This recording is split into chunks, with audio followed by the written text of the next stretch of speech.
forms that we established, so they have their scan. The only entropy if they start using inappropriate language. It interfaces with TAFE outside the world as well, and no exams, all assignments submitted through Moodle. We assess them through Moodle and then provide feedback through Moodle. So that's the subject. Right. My name is Walam Binata. I'm a CSP professor at CSP. I must say that in terms of scope language learning, I haven't really experienced too much with it. My interest is I teach software engineering courses, and they're all project-based courses, so I'm applying more and more the concept of crowdsourcing to enrich the experience of the student, and the main concept here is using external and authentic professional communities. For example, in our case, open source software or open source question answering system like Stack Overflow, things like that. So curation also, for example, I myself look at colleagues in other universities if I find a video that is useful to my course, I add it to the course material. I'm Lauren, I'm from biomedical engineering. I've replaced all my face-to-face lecture content with online content. So I only see students in laboratories. I've done this through use of the lesson plan. So that includes videos that are no longer than 15 minutes. It includes interactive quizzes, and I've added an element or two elements of gamification where students have to find little icons to get bonus questions. And I've also used the activity completion tasks to give students trophies that they don't know about, but they just appear on their homepage when they've completed certain activities. So that's how I've used. Much blended learning. I prefer to do face-to-face and supplement with Moodle. I do give weekly quizzes on Moodle, testing knowledge from previous lectures. In one of my courses, I also actually do the final exam. When they have to submit through Moodle, it's a programming type thing, and they submit there. But I'm interested to learn a lot more and how I can add exercise and interactive tools to the courses. All right, now we're just introducing ourselves and what we're doing. Okay, my name is Ivan. I work with Spree, and I've worked quite a bit with a few courses that I've been developing that are project-based, and not only are they project-based, but they are open-ended project, so we don't really know the solution. And the way I've used Moodle for this is mostly quizzes, but I found a ways to include external software that could be somehow interfaced so that Moodle quiz can test them on, for example, LabVIEW using or programming something external, but Moodle actually can test whether they have done the right thing. So it's mainly I use Moodle as a way to interact with the students through quizzes, and the interaction is still through lectures and labs. Right. Gentlemen. I'm Steve from Civil Engineering. One of the main things I've done is I've been using Maple TA to give most students assignments online. One of the problems with using the quiz tool in Moodle is it mainly seems to be multiple choice based. The mathematical type questions you can ask is pretty weak, so I've been using this tool. And but still, it's a problem when you've got analysed questions in engineering. It's often about drawing pictures. So I've been getting custom making JavaScript tools that work with it to so that students can actually have assignments on graphical models online. Thanks, Steve. Sorry, Garth from Mechanical Engineering. I missed the last one of this. So in blended learning, most of what I've done today has been around adaptive tutorials. I've developed adaptive tutorials in Smart Sparrow and my own ones in HTML5, and we had a university project to develop. So I'm using Captivate and other open source, well not less than open source, but using other open source protocols around Captivate. And the other thing that I would be using, that I would call blended, but it's not, is the workshop tool, doing a lot of peer assessment and getting students to facilitate peer assessment through the other thing that I would be using. Okay, Slater, I've been call blended, but it's not, is the workshop tool, the doing a lot of peer assessment. platform, so websites Facilitate peer assessment. review The other thing that I would my business open source software, Facebook and Twitter, and even had a crack at getting students to use Snapchat and feedback, which was an interesting exciting. Wow. My current experiment in Millennium is in Moodle, where we have student presentations with key feedback. So you have students my feedback and ask questions directly to Moodle. So we have student presentation, there's a feedback summaries, and then I give them my feedback rating. That means they have multiple responses on this form. So it leads to it's pretty big page to getting on this. So thanks for coming today. We've got three things that we're going to do. So the first thing is we're going to do So these are just some of the potential things that you can do with a video recording and this video recording kit that we have. We have 2 full kits ready to be borrowed and used if you want it. Garth has taken advantage of this, and Mining has taken advantage of this. And mainly what Morgan and I do is we train up students or TAs on how to use the equipment, how to set it up, and then we just run a schedule of when they can pick it up and take it to do your recordings. Now, it's not just lecture recordings, but that's mainly what it gets used for at the moment. So why do we use videos for lectures? Now, a lot of reasons. There's probably a lot more than I've listed here, but you want to flip your class a bit. You want to do something more interactive in the class as opposed to just giving information to your students.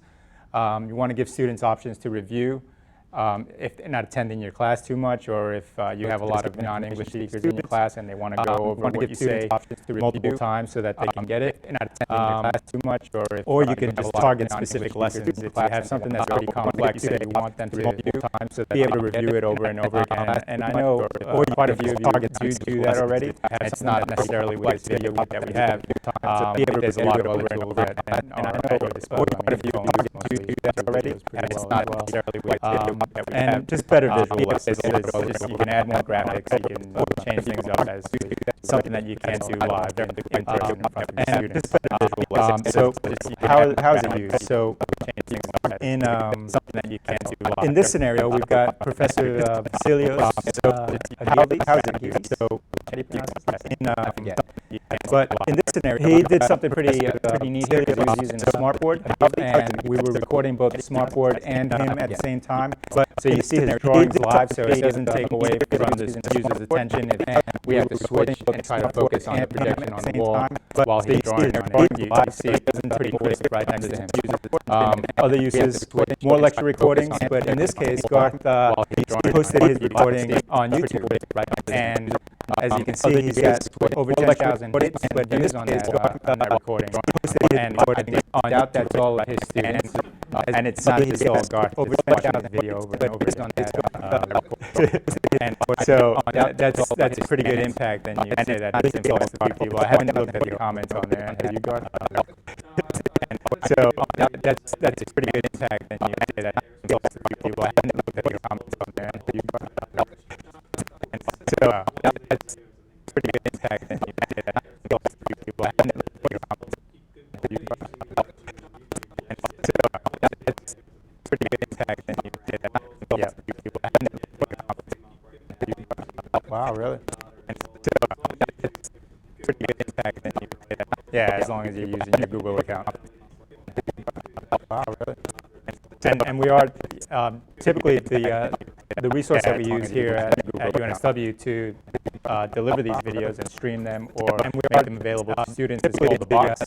And they are working on getting those types of deep analytics as far as the views go on your recording. So that's something that's coming. And they are working on getting those types of deep analytics. Don't know how useful it is for small classes.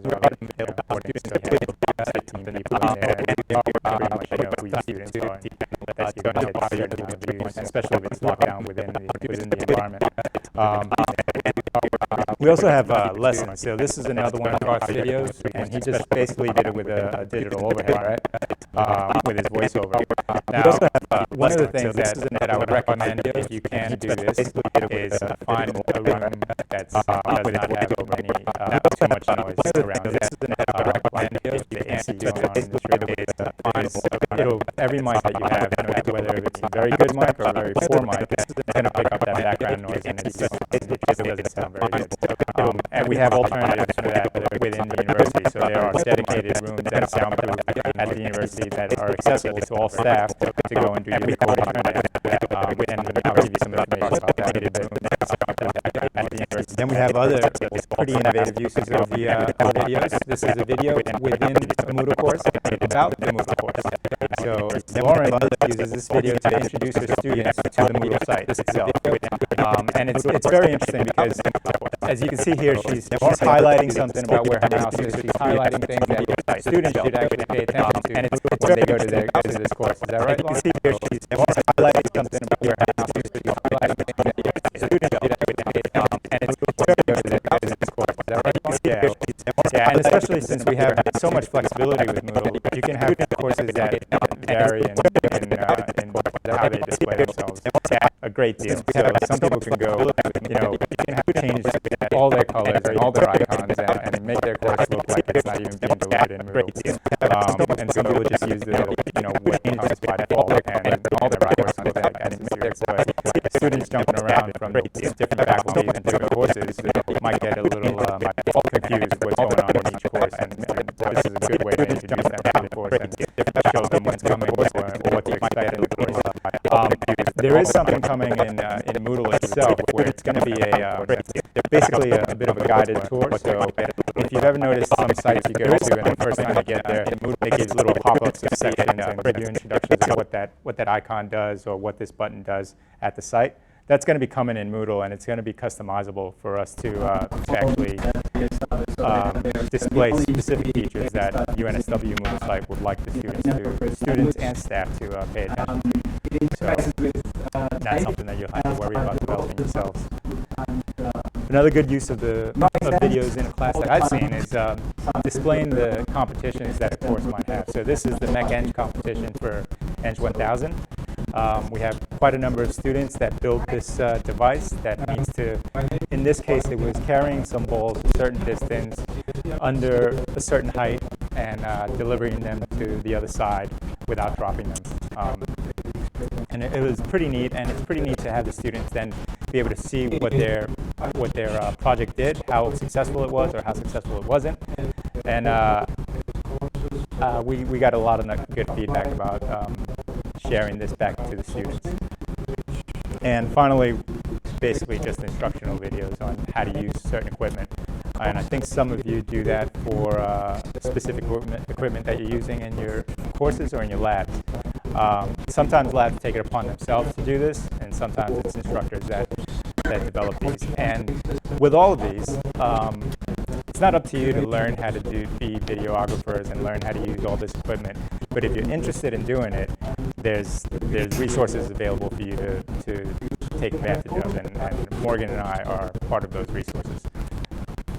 But we're not the only ones. So if there's something specific that you're looking to do, you can come to either Morgan or myself first to ask some questions, or we can go to the PVCE and the TELP website. Their group actually has a dedicated studio where you can do recordings. They also have equipment to lend out. They don't have exactly the same setup that I have, which does a quick turnover of recordings, with edited graphics and picture-in-picture and stuff like that. But they can lend you equipment in case you're doing some recordings in the field or something like that.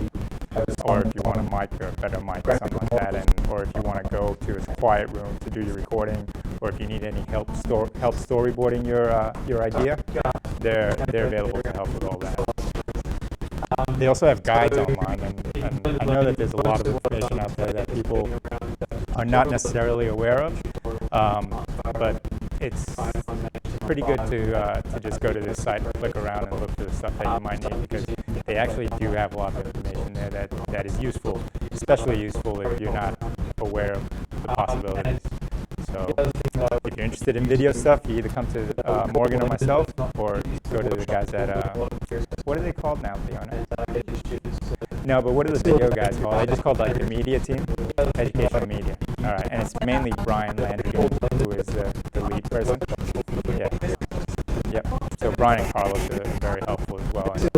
And, granted, I just told you 4 people for the entire university, but we do make do. They are fairly helpful. So that's basically it for me. I do want you to take advantage, just take a look at the equipment and see what the setup is like. As you saw, there was a little bit of a glitch setting up early on, but usually we don't have to set up the room while we set up the equipment at the same time, so that probably had something to do with it. And as Lauren mentioned before, use Poll Everywhere. If you guys want to take a poll on who's using videos, this is what a poll looks like, a live poll in class. Now you guys can vote in either of those 3 ways. So you can go to that website on any device. You can text eLearning, eLearnEng to that number and join it, and then type A and send the message, and your answers should appear automatically. We started using this a while back, and when we were using it the first time, there were some issues with, so there you go. There were some issues with Wi-Fi, and we could not get enough people on the wireless system. Or we couldn't get all the people that wanted to get on at the same time. So we had to get an extra access point, and we had a few too many technical difficulties that were distracting from the actual activity just to get set up. But I think it's gotten much better. Now, I think that was back in 2008, 2009 at the moment. So yeah, and he has like 150 students, right, or 200. A lot of reasons. There's probably a lot more than that listed. Not yet. But you want to flip your class a bit. You want to do something more interactive. It's still an individual user basis. Give information to your students. I think a year license to this product to review for as many polls and as many responses as you want is about 600 you have a lot of US, I think. Something like that for an individual user. I did get a quote a few years back from, or you can just target from the company themselves for the entire faculty. That's quite a large number, 8,000 for everybody to get a license, but it may be coming down the road. There's a lot of yes, and it's better to you add more graphics. Yep. And it's better yeah, there are a number of choices out there. I know some people use Soxative as well. Some people use PollDaddy. There's one that I'm looking into right now, which actually plugs right into Moodle. It's called iPal, and you can actually deliver your quiz questions and your questionnaires that you build in your question bank in Moodle through this app, and then people answer directly. So there's one question, as you can see, answers coming in live, and then just another little poll that will showing you what can be done. I'll come back to this on YouTube and figure out how to respond. It looks like you have at least 2 of you. Right now, I wanted to show you it's not over 2,000 video over and over. So that's a pretty good impact. Then you can say that it's influenced this is a live recording of what's happening now. It's probably about 15 seconds behind or something, but this is on YouTube right now live. So the idea here is that if you want to have a live stream of your course, of a lecture that you don't think all your students can attend, or all your students actually don't physically fit in the room, and you want to give the students who can't fit in the room an option to still participate in the course, this is one option. With the kit that we have and the gear that we set up, you can actually live stream your course and have people still listen and participate. The resource that we use here at Study to deliver these videos and stream them, or we are available to students as well. And they are working on getting stuff. There we go. The reason we use here is to stream them, or we are available to students as well. And they are working on getting stuff. There we go. Now, I'm showing you guys like the most that we can do with these videos, and most people don't do the most. So most people don't have a live stream. Most people don't do a Twitter feed. If you wanted to tweet something and appear in the feed, I'm showing you guys would just put up the feed, and if you do a hashtag PVCE and send your tweet, it'll come up in the feed. Most people don't have. Can you show that real quick? People don't do a Twitter feed, and in about 15 seconds it'll appear there. Here in the feed, I'm showing you guys would like what I did, and if you do a hashtag one thing that I would mention though is we have this room set up fairly nicely. So this, I'm connected to the Ethernet in this wall. That laptop that's doing the recording is connected via Ethernet to that wall. These two Ethernets are on the same VLAN, so my presentation can communicate easily to there. And his live stream can easily go out.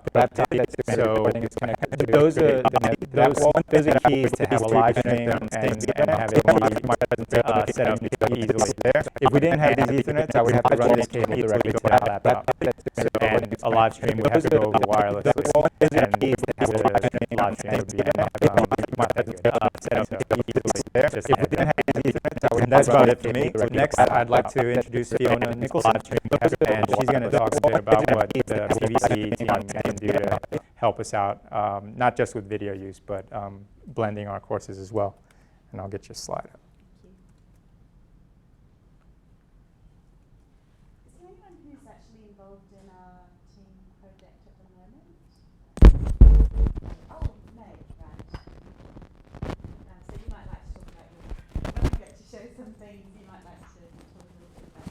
Can I give you this? Oh, thank you. Oh, right, yes. Just put it in your pocket there. Should be good. Thank you. That's not my slides. They're not them. No. This is what PowerPoint does to me. Opens up the wrong slide. That's you? No. That's That one? mine, yeah. There we go. Thank you. Yep. Cool. So I was just asked to talk about a couple of things at your meeting today. One is that we are running quite a large project across the different schools this session. We started around mid-year, so we're actually in quite a busy phase at the moment in terms of developing lots of resources, reviewing those resources and so on. So I'll tell you a little bit about that project and the types of outcomes that we're having. The other thing is the PVCE support. So the Office of the Pro Vice Chancellor for Education. We used to be called the Learning and Teaching Unit. Now we're all the other thing is part of the Office of the PVCE, and the idea is that we work in multidisciplinary teams. So we're trying to avoid those silos that we've had. Now we're all a university that part of the LTU has seen a bit too silos. So part of everyone being seen as the PVCE is to avoid those silos, trying to work across those silos. So from now on, you'll hear PVCE and it'll cover quite a lot of different areas of expertise. Everyone being seen as the PVCE is trying to work across those silos. So the project that we started off working with engineering this year was initiated by Maury, and the idea was to provide as much support as we could to academics that were really thinking about moving their course to a more blended delivery. So we're not working with completely putting the course online, but just looking at various components and what might be appropriate, really thinking about what might enhance the learning experience to have something online. So we worked with 9 large courses. Those courses were selected by the heads of school to target courses that there were a large number of students, but also courses that were taught in different schools in similar and different ways. So sometimes those courses actually contain the same content, and the idea was to share those resources, develop something online that could be used across the different schools. So, as well as, of course, recognising the differences and having developing, and the idea was specific to according to the school as well. Develop something online. So we worked with 9 large undergraduate courses, but also 3 courses that were headed towards the Plus Alliance.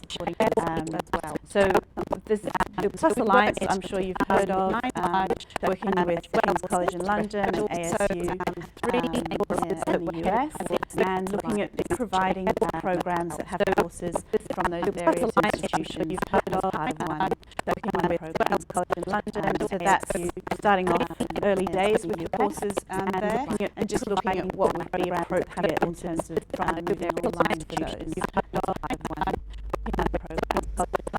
So that's so we took a team-based approach, and this is an approach that is going to carry on with the PVCE and the support into next year and beyond. We've got 8 teams working on this project, and each of those teams includes those particular people. So most teams have at least 2 or 3 academics from different schools working on this project. Educational developers, just the one, because we are building capacity within the PVCE, but at the moment we have limited capacity. So those ed developers are working across the different 8 projects.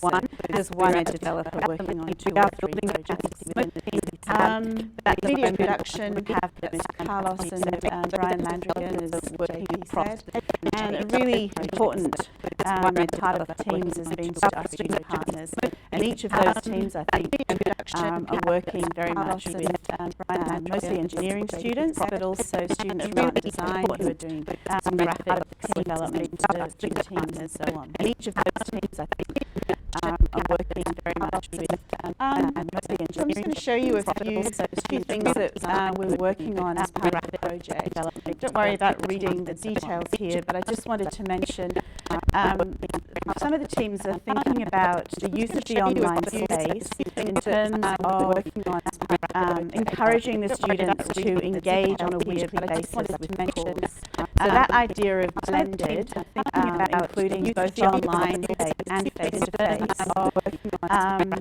and showing the students how those different online and face-to-face components really complement each other, and what the expectations are on the students for their engagement each week. So this is an example from online 2400. 1 week, the expectations are, rather than have each of these, traditionally, I think for this course, has been a topic of all the lecture materials, and a topic of all the problems, and then a topic of all the adaptive tutorials, and everything's been separated out. So the approach that this team is starting to take is to combine those into a week, so that when the students come to the Moodle unit, they can see at a glance what's actually expected of them that week. So it's not just the online materials, there's readings, there's lectures where you can put notes, you can put your paper 360 videos as well, or different types of videos if you're not going to go that way. Just the online reading, participate in a problem-solving session, you've got your problems uploaded there, laboratory, and then an adaptive lesson. So when the students come to the online space, it's pretty much the go-to place for them to find out what they need to do that week. So they know that it's not just turning up to class, it's also completing the materials around that. There's an assessment that would also be embedded in that week. So the idea is trying to, for the students, set their expectations for the engagement and try to maintain that engagement across the week. There's little check boxes as well, those boxes on the side. Those can be automatically generated. There's a quiz sitting there that the students have to complete, or the students can use that as a self-monitoring so for themselves as well for their progress. So they can tick off what they've done that week.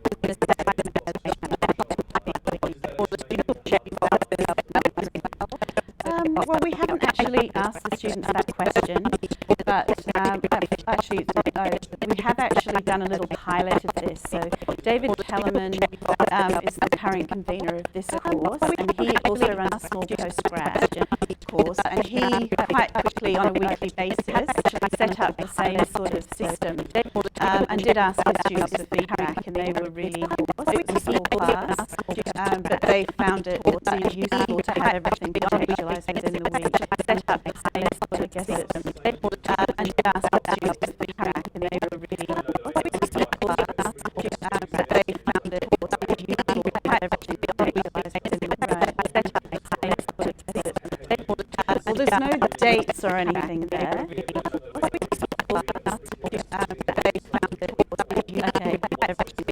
Yeah, so if there is that, you'd have to just date down and into the next week accordingly. But, we've certainly tried to, in all of the instructions and so on, try to keep it generic. But I must say, David has, with his postgrad pilot that he ran this session, he's been just putting up little notes. He's got his core content, but he's also been putting up a little label, oh, don't forget your assessment's coming up next week. So when the students come in, it's a little trigger for them to go, oh, I need to prepare for next week. So you can make it a bit more current. Certainly you can update things, changes that go on. So when the students come in, it's one example of how you might want to structure your moodle space. This is Faye's team. Did you want to talk about your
example, I think, from one of your questions that John passed on.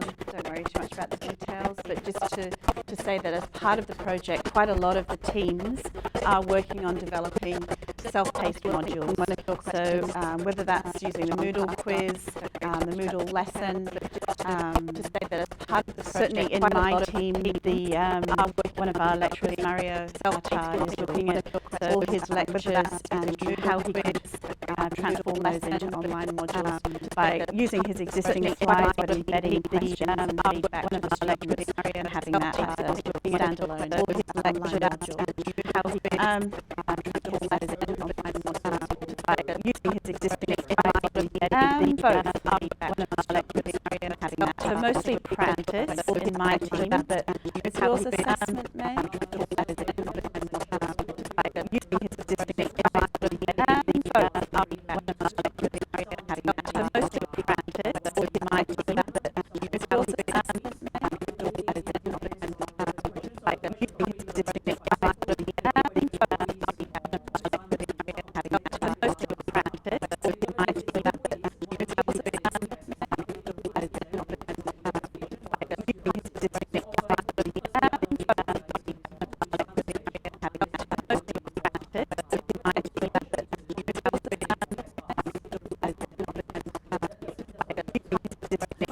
that our team's exploring is ways of randomising the questions so that each student gets a different type of question. So we'll certainly, we're in work in progress at the moment, but we'll feed that back to you as we keep working through.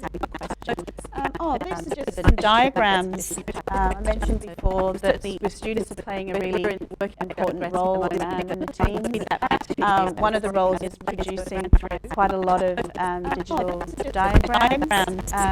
In some of these courses that we're working with, there's a lot of hand-drawn sketches and so on. So there's a focus on trying to upgrade those hand-drawn sketches into some nice digital artifacts that can be used in different hand-drawn sketches.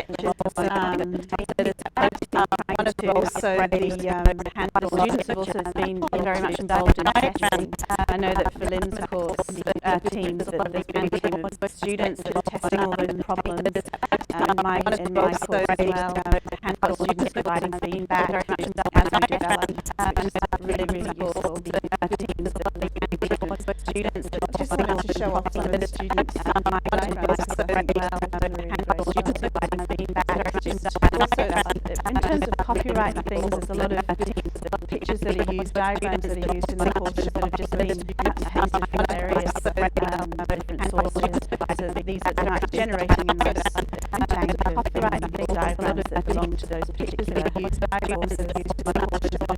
Adaptive tutorials, smart sparrow training has been provided to generate teams. Also a means of developing those online models. You might recognise Ganga there. One of the courses is utilising the materials that have been developed as part of the MOOC and seeing how they can be embedded into the mainstream courses. There's a lot of work and development has gone into producing videos and so utilising now that we can use them in the mainstream courses as well. Videos, I think probably JP's talked a lot about videos, but one thing that's coming up is the light board or learning the glass, which is Gus, are you involved in this? One thing that's coming up, I've heard your name around it, that little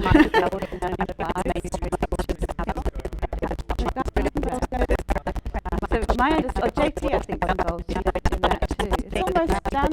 I've heard your name around it, that little Okay. So we're really hoping that we'll be able to, as part of the project, get a few of the lightboard videos in, because it's just a really nice way of annotating diagrams and doing some explanations. So we're hoping to do that. So we're other types of videos, so it's part of the project, having international experts being interviewed about their practice and so on. So we're hoping to do that. Without them being incorporated as an ongoing resource in courses. So that's in summary some of the work that we're doing now across the schools.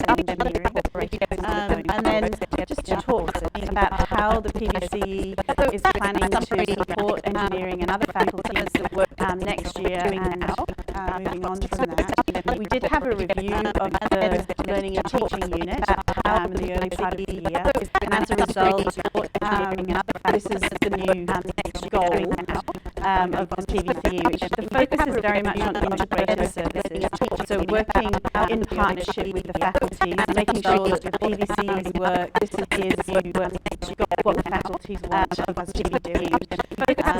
Very much about the implementation of the 2025 strategy, partnership with the faculty, making sure that the PVCE's work. So very current. I'm sure you know very much about the way the university is operating, perhaps through the presentation of business cases to the strategy office. I'm not going to talk too much about that. I'm by no means an expert. I'm just part of the process of that. But the PVCE put forward a business case, which was called Inspired Learning Initiative, and that's part of the Scientia educational experience aspect of the 2025 strategy. The business case was around the development of 600 large undergraduate courses. That has been approved, and the funding is being provided to the PVCE to work to that goal. And that is about moving 600 courses which are blended and online mode. So in terms of achieving that goal, the capacity of the PVCE is going to have to increase, and there's plans for that to happen. And a very part of that is that the PVCE report is now going to be very much focused on the program level. So the support will be provided to courses and to individual academics, but it will be provided within the program approach. And that will be negotiated very much with the faculty, learning and teaching staff, so the deans, the associate deans will determine what the priorities are for faculty and head of schools, and then the support of the PVCE will be directed accordingly. So, I mentioned the teams that we've been working with for the current project. That approach is being continued, but will be enhanced by the funding and so forth. I mentioned the teams we've received through the business case. So you can see there, the team has a lot more expertise. We haven't got one educational developer across 3 or 4 projects. We've got educational developers, educational technologists, media producers, learning analytics specialists, health. We haven't got one learners as partners, and learners as partners are students. So that's pretty comprehensive. EOTs within that team, and that will be the teams that are working on the program at the program level supporting the faculty. So the other aspect of building the capacity of those teams is, I don't know if you've heard of this tool that has been worked on in the PVCE at the end of this, especially the second half of this year, this course development tool. And this is a tool that's specifically designed to make the process of course design and development much more efficient. Course review aspect at the start, so of course running completely face-to-face can be reviewed in terms of looking at how it might move online, what would be appropriate, what wouldn't be appropriate for labs and experiments and things like that. So the video design tool is a way of pulling together all the different aspects and making a plan for that design. And then there's a transformation of that video design into Moodle, which is all really surprisingly automated and smooth. I just had a little demo yesterday afternoon. I haven't been involved in it. It seems like it really is going to genuinely improve the efficiency of the course design process.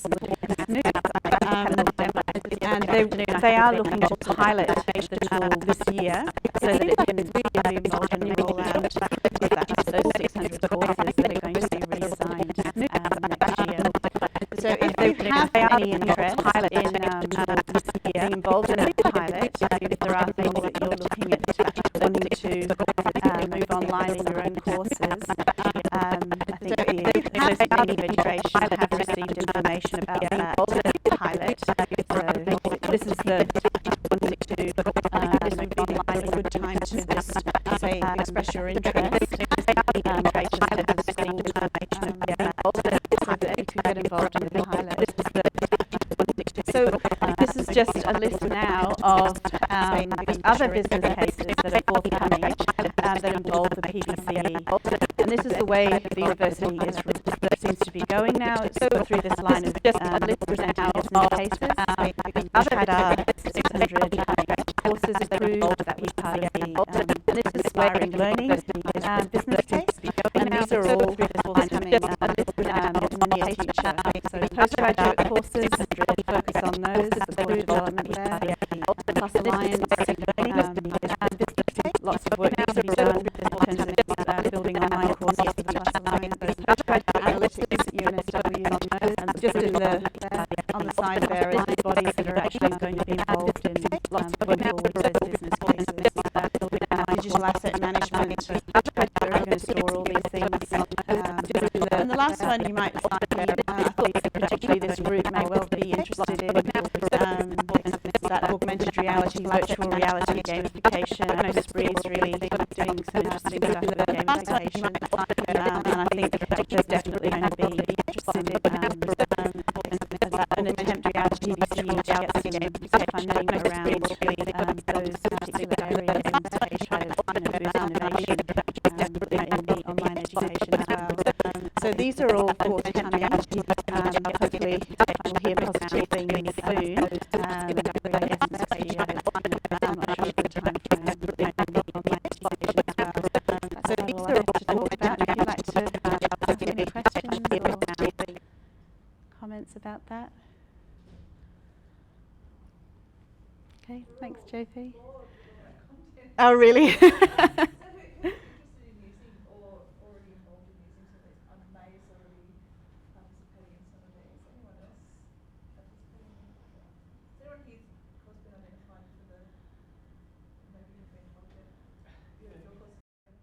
Yeah, another one's been identified for digitalisation.